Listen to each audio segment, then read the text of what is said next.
এজন ইণ্ডিয়ান আৰ্মিৰ ডিউটি কৰি থকা অৱস্থাত যদি মৃত্যু হয় তাক কেনেকুৱা ধৰণৰ শ্ৰদ্ধাঞ্জলি জনোৱা হয় সম্পূৰ্ণ দেখুৱাম আপোনাৰ লগত।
Jai Hind, welcome to my YouTube channel এভিয়াৰ ব্লগ।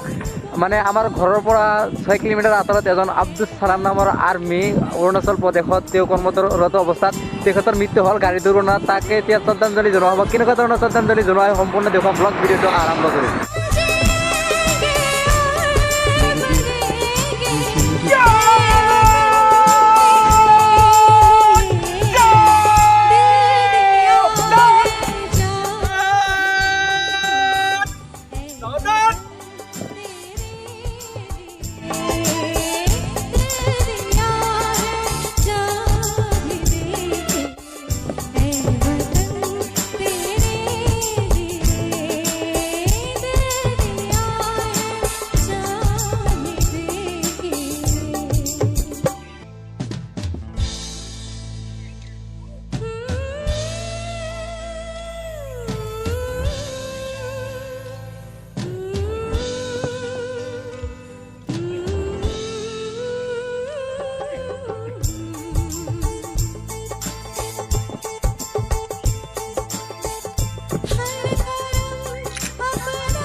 মৃত্যু হল কেনেকৈ মই এইটো কৈ আছো। গাড়ী এক্সিডেণ্ট হৈছিল, মানে ব্ৰেক ফেইল হৈছিল। অৰুণাচলৰ ৰাস্তাবিলাক কেনেকুৱা আপোনালোকে জানে।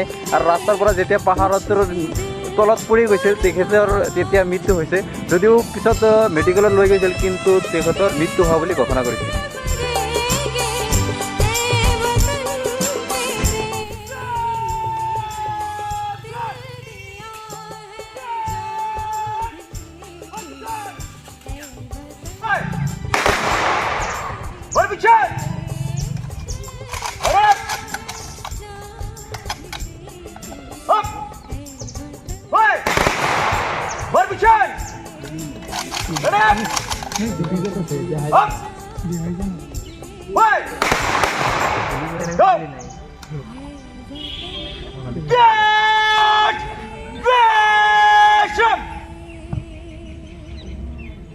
এনেকুৱা ধৰণৰ মানুহ হৈছিল, ক'তো এনেকুৱা ধৰণৰ মানুহ হোৱা নাই। আৰু ইমানে মানুহ হৈছিল যে স্কুলৰ যিবিলাক কলেজৰ ছাত্ৰ ছাত্ৰী আছে সকলোখিনি আহিছিল তাক চাবলৈ, যেতিয়া তাক নেকি শেষ সমাধি দিয়া হৈছিল।